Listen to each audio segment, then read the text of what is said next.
All right, friends, we are live for another episode of the Blue Crocus Experience, and I'm joined today by Josh Roman of American AF Dumpsters out of Dallas, and I'm excited. Josh, welcome to the show. Man, thanks for having me, for sure. Appreciate you having me. It's going to be fun.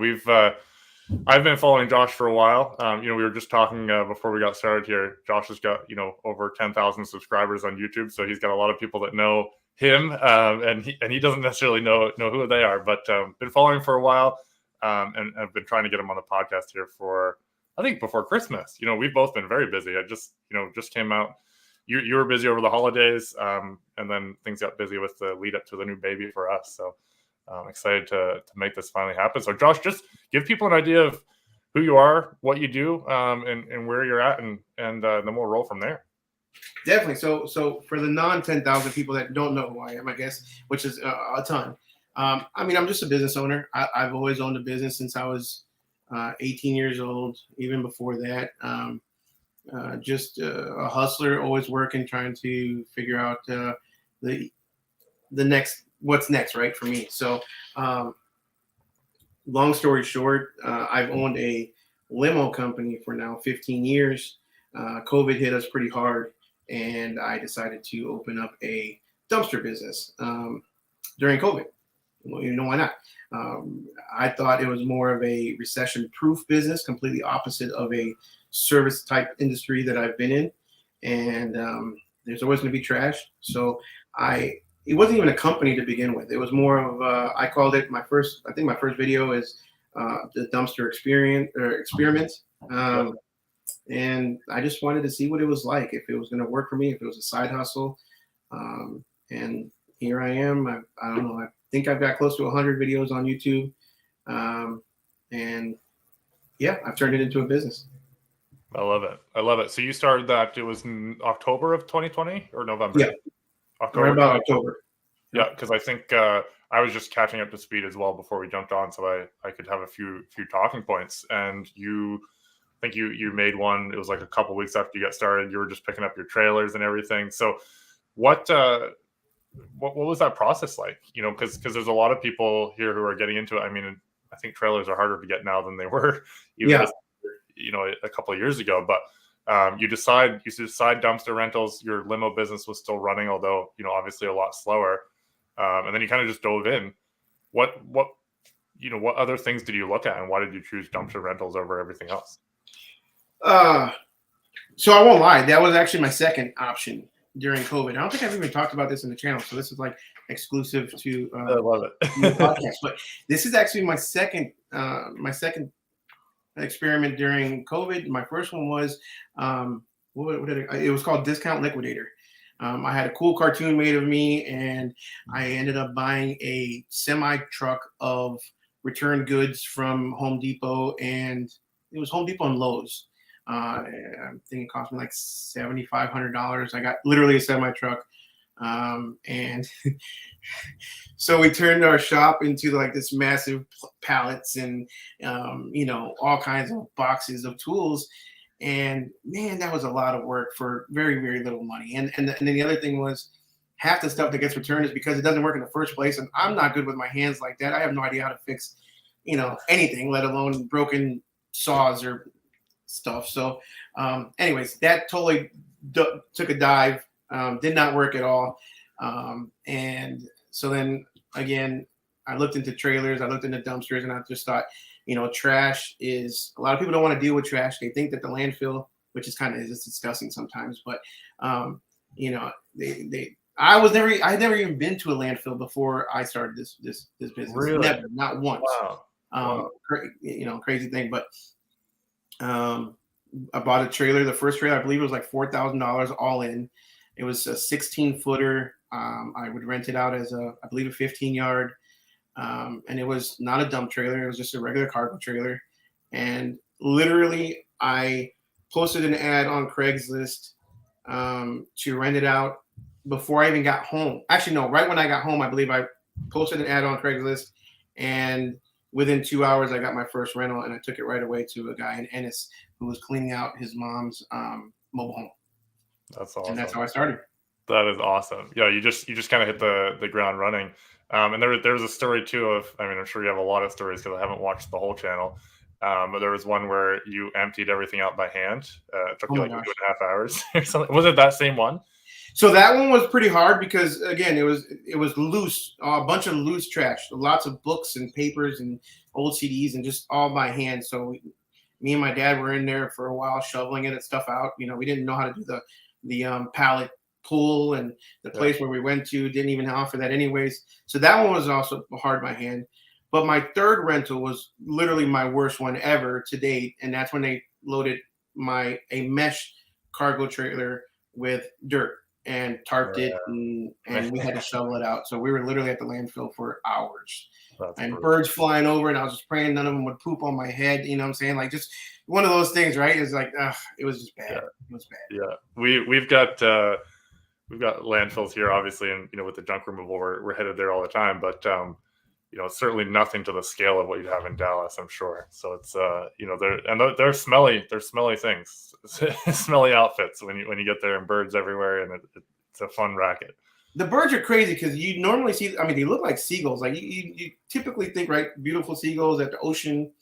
Yeah. I don't know. Whoever's seen, explain to me why there's these nice white birds, and then sometimes you go and they're all black. I don't know what they do, but anyways, you go first thing in the morning around here sometimes, and they have like somebody's taking out their like fresh, steaming, hot manure.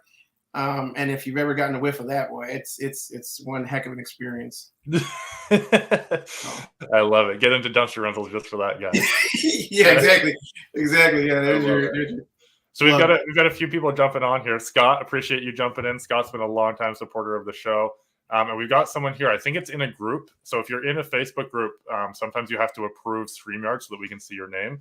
But appreciate you jumping in. Anybody who's listening and has questions for Josh or just wants to comment, drop them here. But he's saying, congratulations on the success here, and then studies about the importance of videos on YouTube and GMBs. Yeah, I mean, YouTube videos are powerful. We'll get into that a little bit here. And I have a few videos on our channel about using YouTube for SEO. There's some powerful stuff you can do with that. So just drop your name as well so we can acknowledge you if you're still listening. But let's dive into YouTube, and then we'll get into some of the business side of things. But as you were getting going, I mean, you were a couple weeks in, I think, when your first video was. Maybe I don't have that quite right. But what made you decide to go the YouTube direction? It's weird, right? Because I've never, honestly, the only YouTube videos I've ever done before has been to promote the business, not really for the educational side of things. Educational, entertainment / education. But I just thought I really wanted to document my journey, and I wanted to know if this was really a viable business opportunity, or if it was just a side hustle, or if it would just, fail like my discount liquidator did, right? Like if it was just something that, but I wanted to document it. I really wanted to document my discount liquidators, but yeah, that was terrible. You realized pretty fast that was going to go down. Yeah, I just, down. So it wouldn't have made good for a channel. But like I said, my first video was, I had a Trump sticker in the background. I'm not going to talk politics. I never did in my channel, but I did have a Trump sticker on it. I had a big old redneck pickup truck just that I bought cash. And it was just to try it out, just to see. And honestly, like it just picked up. Like I posted today on Facebook, and I don't know if you saw it, but I posted today on Facebook. I've never once shared my YouTube channel on my personal media, social media platforms. Never once. Really? Wow. I never once. I have lots of family members that don't even know that I do it. It's 100%. The 10,000 followers I have now is almost 100% organic. I do have a couple friends that follow me, of course, but it just took off. People really wanted to see if I would succeed, if I would not, if it actually was a good business for them or not. So that's kind of why I did it, really. That's amazing. Yeah, it's been cool to watch it because I've been following you for about a year and a bit now. So it's been fun to see it, even the growth. I don't remember what you were at when I jumped into it, but it's you're just keeping on cranking out the content, and you've got a group as well. So we'll link to the group and all of that in the comment section on the podcast. But let's dive in. So I love the hustle. You just buy a trailer. Let's see how it's going to go. You put up a post and get to work. Let's take us on the journey from there. You know, how are you getting jobs? Obviously, you just went to town and posted in there. I imagine you're probably posting in Facebook groups as well now for jobs. But take people on that journey. What's been the process there? Because I see this all the time. People are asking me for tips on how to get more work, but there's tons of stuff outside of the websites and Google business listing side of things. So I'd love to hear your take on that and maybe some nuggets for people. Sure. So the way I started, and like I said earlier, my first post was a Craigslist post, $5 for a post. I turned it around. I got $350, $400 instantly, right, within a couple hours. That's not common. Like, I'm not selling anybody a pipe dream ever. I want everybody to understand, like, this is not a get rich quick scheme. It's not an overnight success. I've been at it for over a year now, and it's if you're dedicated, there's no way you can't be successful. Mm-hmm. If you're in a good market, right? It just also depends on your market too. But you know, I started out with Craigslist. I started out with very minimal advertising. Facebook groups, local groups is incredible. Once people know what you're doing, or you know, if you're or you just go do a search. Anybody that's looking for a dumpster rental, even if it was 6 months ago, you just do a search and you just plug in your company name in there. And hopefully the next time it pulls up when somebody else does a search. You know, a lot of people don't know how to use the search bar on Facebook, but it comes in handy. So yeah, Facebook and Marketplace and Craigslist was my main forms of advertising when I first started out. That's huge. So what are your posts like? Because that's something that, I've challenged people recently in the groups to go on live in some of the community groups and just say, hey, this is what we're doing. Not necessarily even selling, you know, hey, give us a call. Just, this is what we're doing. This is the type of stuff we do. So that's one way of posting in the groups. That's something we've had success with our business, you know, just posting in there, commenting, you know, yourself searching for people who are looking for junk removal or dumpster rental, and then dropping your business name. But what's your style of post when you're dropping in community groups to kind of get people knowing what you do? Yeah, I'm kind of big on pictures, right? So I go into Canva and I'll take a picture and I'll put in some easy little, you know, words or, you know, local. It all depends on who I'm advertising to as well, right? So if I'm advertising to realtors, you know, I go onto a local realtor page and I create like a specific little ad for realtors. If I'm advertising to contractors, there's plenty of contractor pages out there. And that's a golden nugget right there for anybody who's looking. Like, look for specific groups. Don't just look for your local buy, sell, trade groups. I mean, although those are good, but specific groups. If you're targeting contractors and you want to get that contractor work during the week, go to plumbing pages, go to roofing pages, go to general contractor pages. If you're targeting the realtors, again, go to local realtors. If you're targeting homeowners, then you want to go to probably like the swap pages or the rummage sale pages. And again, when I first started out, I was doing anything and everything to keep the trailers moving, whether it would be hauling equipment, whether it would be delivering rock when I first got my dump trailers. Mm-hmm.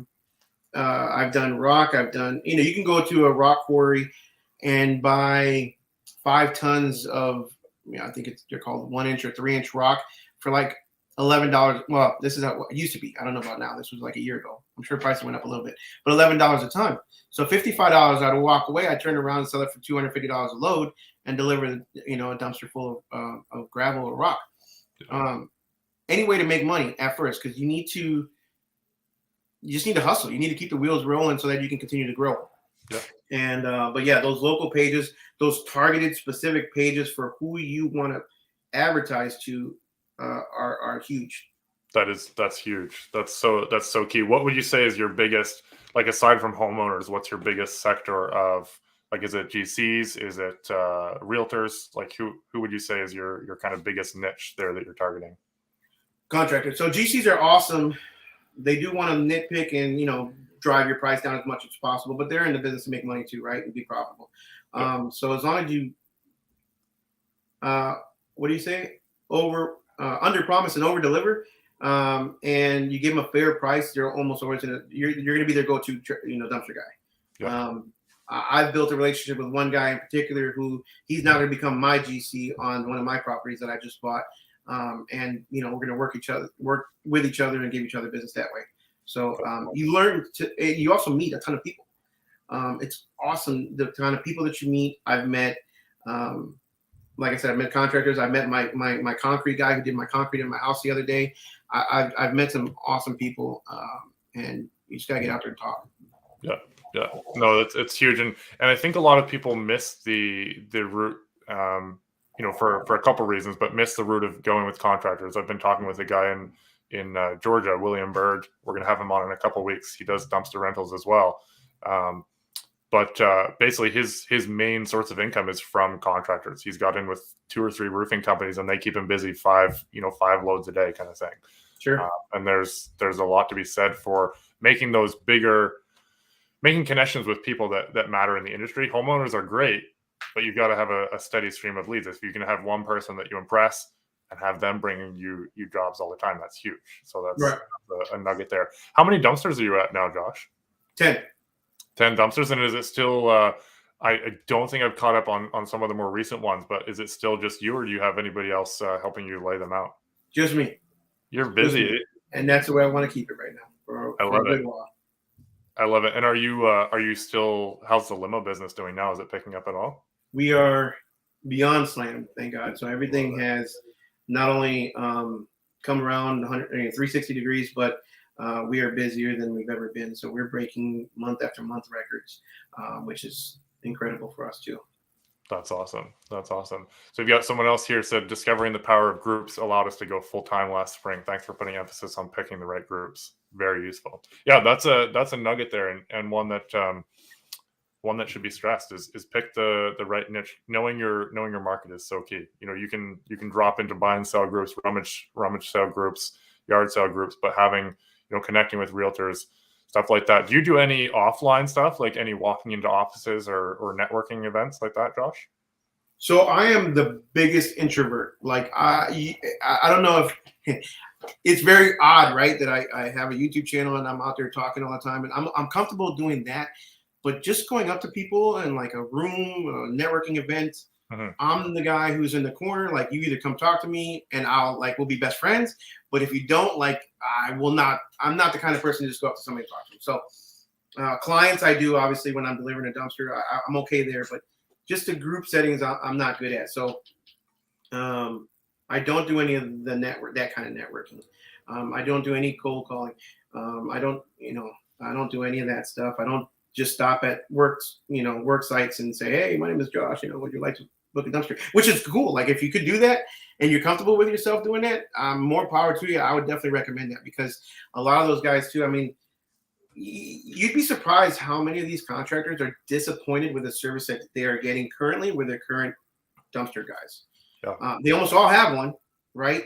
And if they go with the big guys, and I won't name their names, Republic, CWD, or any of those other big guys around here. I don't know about other places, but they don't pick up their bins when they say they're going to pick them up. 9 times out of 10, you'll see one of their dumpsters somewhere, on the side of the road, and they're just overflowed with trash on the sides because they're not coming to get their dumpsters. So they're not happy with their current provider. As long as you can, in this business, you're dropping off a metal can.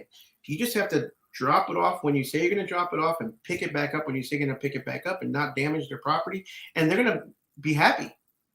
Yeah. So it's not overcomplicated. It's not rocket science. It's an easy business, but you just got to be able to do the work.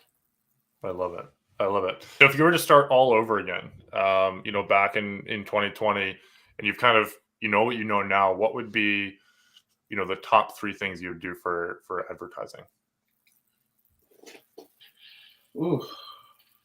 I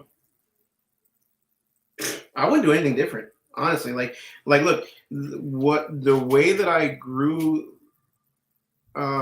may have been slower than most. Like, you could go out and buy, I talk about this in several of my videos, but you can go out and buy 10 dumpsters, 20 dumpsters, 30 dumpsters, and a truck, and you can hope, a field of dreams, right? You can hope that the business comes.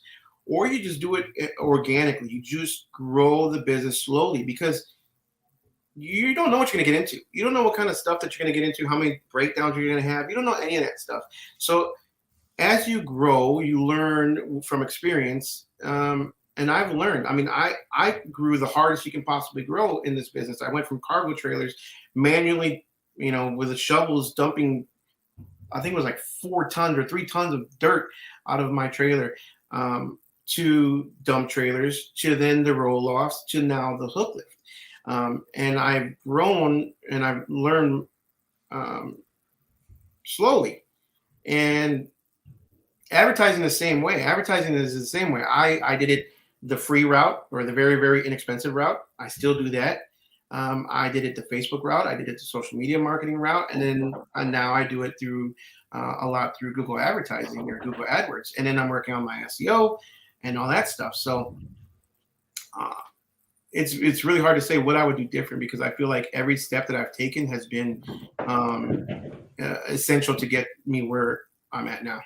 I love that. Yeah. And you say you've grown slowly, but I mean, it's been a year and change since it feels slowly. It feels like it's taken forever, but yeah, but that's pretty fast. I mean, to go from the tarp lining a trailer and carrying dirt to now having a hook lift, that's pretty fast for a lot of people in the industry, for sure. So it's cool. And I think the one thing that I love about what you've done is you have an amazing brand. You have an amazing presence on social media. You've talked a bit about your group strategies and stuff. Like, guys, there's tons of different ways. You can pay for AdWords, you can pay for SEO, you can pay for a website, but there's so much you can do offline or outside of those paid avenues. There's offline stuff like going to networking meetings and talking to people in person, but there's also the groups. Like, there's stuff that just takes time. And when you're starting, you have more time than money often. So get out there, get uncomfortable. I imagine it was probably a little uncomfortable at first to be posting everywhere. But you just did it, right? Do you go live at all in the groups? Is that a strategy you've ever used? I've done it several times in the past. When I first started the group, I have not done it recently. Yeah. How was the return on that? Like, did you get some good interest around that? I think so. Yeah, definitely. I think the brand recognition, right? If you do it regularly, I think your brand recognition would definitely grow even more so in your local area versus just hit or miss every now and then. Yeah, I love it, and I see people say, "Oh, I'm uncomfortable getting on video." It's like, well, you can just point the camera at your dumpster and talk about what you're doing. Like, at least get out there and show your brand, because that's your currency when you're getting going. So that's awesome. So let's I'm cognizant of our time here. Let's talk about a couple of the stories that stick out to you. Just have a little bit of fun banter here around the business. But what are a couple stories that stick out to you that were horror stories or really out there with jobs that you've done? And I'm hitting you cold with this. So I'm hitting you cold with this. So I didn't give you time to prepare. No, I mean, one of my most popular videos for sure is the time that my trailer snapped in half. Like, it literally just snapped. That was, and luckily I got it on camera. I don't go out there and record every single time. I mean, it gets really repetitive doing the same thing, picking up and dropping off a dumpster. But this day in particular, I just put the camera. I record 99% of my videos on the phone. It's just an iPhone, and I have a GoPro. I have a 360 camera. I haven't even used once because it's so complicated. I have the drone that I've done several of my videos with. I love using the drone, but yeah, there's some more time to really good. What? You have some really good shots from the drone. Yeah, I do like it, but it just takes time to upload it and all that stuff. So it's much easier to just grab the phone that you have in your hand anyways and record like you said. But yeah, I just put it on the stand and I was recording, and just my reaction, like, it's kind of funny just going back and watching yourself. And the second that dang thing snapped and it just broke in half, I looked at it and I'm just thinking to myself, son of a gun, like, this sucks. Yeah. Like, what am I gonna do now, right? And we got it to work and stuff like that. But yeah, that was a rough day for me. And that's the thing. I've documented my wins, but I've also documented my failures, I guess you can say, right? My bad days. And that's what's so important for people to understand. Is like, being a business owner is you're on a roller coaster, and some days, some weeks, some months are great, and others are not so great. And if it was easy, everybody would do it, right? But documenting that, having the video, some of the stuff is like, so some of the stuff is just, I get lucky that I catch it on camera, and other stuff is like, man, I wish I would have gotten that on camera. But for the most part, that one stands out in my head. That's a big one when the dumpster snapped on me. The shoveling the dirt, we've talked about that one. And what else? That's really the two biggest ones that stand out on me. Two big ones, yeah. That's what I mean. That's not an everyday occurrence, thankfully. To have that happen. Yeah, and it just goes to show that, like any other industry, there's equipment. Equipment makes or breaks your business, and literally breaks your business. But I was recommended all the time when I first started the business, go with standard rail dumpsters. And if you don't know what that is, it's just literally a dumpster that is built by a manufacturer who builds it at a standard width, the rails at a standard width, so that most of the trucks can pick up that dumpster and not go with a company that has their own proprietary dumpsters that only their specific trailer can pull that dumpster. And I went the cheap route. And I paid for it. I paid for it big time. Not only did I pay for it when the trailer broke and I had to get that fixed, but I paid for it when I finally decided, okay, it's enough. If I'm going to really turn this into a real business, I need to go the standard route and transition my entire fleet. At that time, I had 12.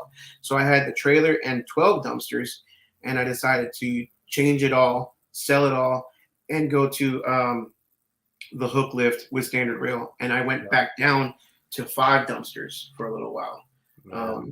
But when was that? What point last year was that? That was actually right around Christmas time. I ordered it. I sold it. I sold my trailer right around October, November of last year. And it took me until just after, I believe, the new year to get my truck and dumpster. So for a while there, I didn't have anything. I wasn't making any money. Gotcha. So again, that was a big, it was a learning lesson. It cost me money. But in the end, I'll benefit from it. Yeah, that's cool, and the truck looks sweet too. I do like it.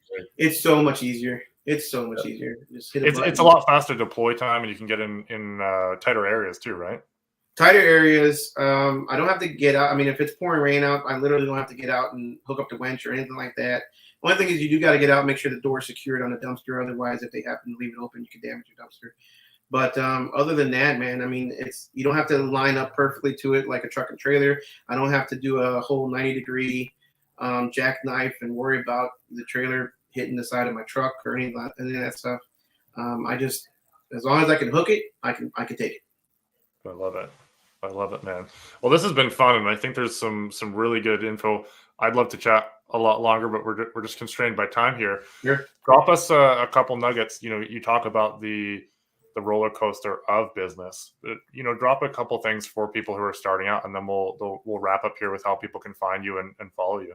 Sure. Like I said, I've been in business since I was 18. I started my own security company when I was 18 years old. I was working on the police department, and I've learned over the years that if somebody's selling you a pipe dream or a get-rich-quick scheme, it's not likely going to work out for you.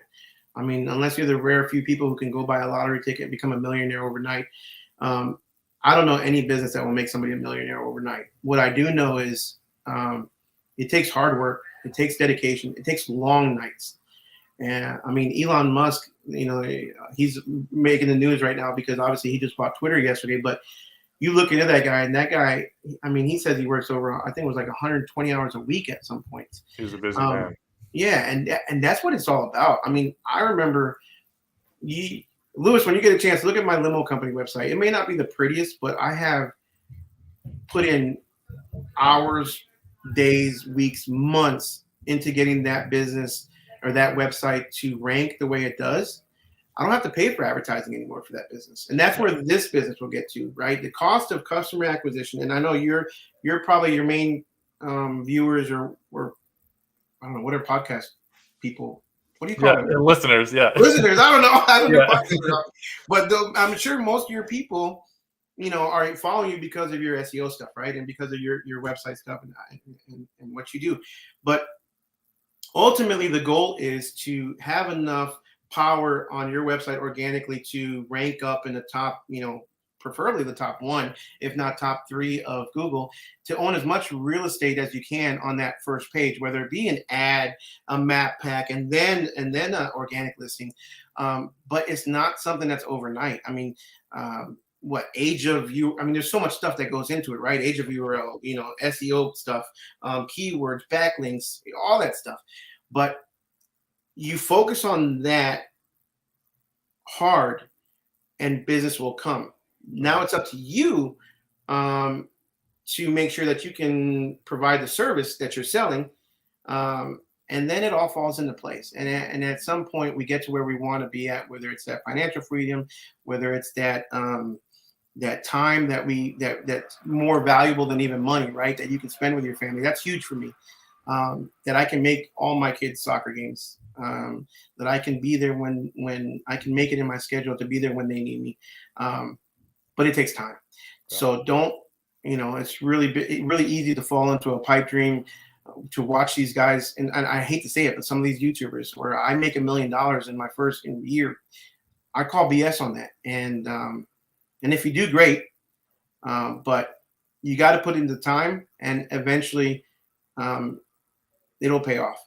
But you got to work. You got to hustle. So work hard, hustle hard, and keep on moving. That's all I got. I love it, man. I love it. That's some really solid advice, because there is a lot of content out there that's like, oh, you can make a ton of money. You can make a lot of money, but you got to set the system up to work for you. Yeah, I love that, and that takes work. And for a lot of us, who for a lot of the listeners and people I see in the groups, a lot of people don't have a business background, and they're getting into this, because it looks good, right? There's a lot to learn in business. I've been at running my own business for three and a bit years now. And there's a lot to learn. I mean, you've been doing it for a while, but it's definitely a roller coaster and a lot of hats to wear, a lot of plates to spin. So well, not only is it a lot to learn, it's like you're never done learning, right? Ever. Because if you're done learning, then you're done. Yeah, the second you stop, you fall behind. I mean, there's always going to be somebody that I tell my kids in soccer the other day that we lost a game, and it was a hard loss for my boys. They're 9 years old, but I told them there's always going to be somebody faster than you. Always in life, there's always going to be somebody stronger than you. There's always going to be somebody who's got a better shot than you, or more foot skills than you do. But at the end of the day, it's like, how much heart do you have? How much do you want to win? And you should want to win more than anybody else on the other team. Same thing in business. You should want to win more than any of your competitors. Mm-hmm. They may have better service than you. They may have better vehicles than you. They may have better dumpsters than you. Whatever they may have bigger dumpsters, but if you have the heart to win and you back it up with the hustle, then there's no better formula to be successful. No, there really isn't. There isn't. I mean, it's that's awesome, man. So how can people find you? How can they follow? I'll drop links to everything you mentioned here in the comments on YouTube and or in the description on YouTube and the podcast. But where's the best place for people to find you and follow what you're doing? For sure. Just American AF Dumpsters on YouTube is really my main go-to. I do have a TikTok, but I don't. Gary Vaynerchuk would hate me because I don't post enough on there at all. But you can follow me on TikTok at American AF Dumpsters. You can follow me on Instagram as well, American AF Dumpsters. Just do a little Google search or a little search, and you'll find all my links. Amazing, man. This has been a pleasure. It's been a blast. Love watching what you've built. It seems to you like a long time, but it seems to all of us watching that it's just kind of exploded up overnight. So it's been really cool to watch it happen, and appreciate you coming on the show. Man, thanks again. We should have done this sooner, but if you ever need me back, let me know. This will be my first, like I told you, this is my first podcast, and it's a pretty cool experience. So I appreciate being on here, and let me know if you ever want me back. We'll definitely make it happen. Stick around. We'll just end the recording here. Stick around. We'll chat briefly before we head off on our day. Sounds good.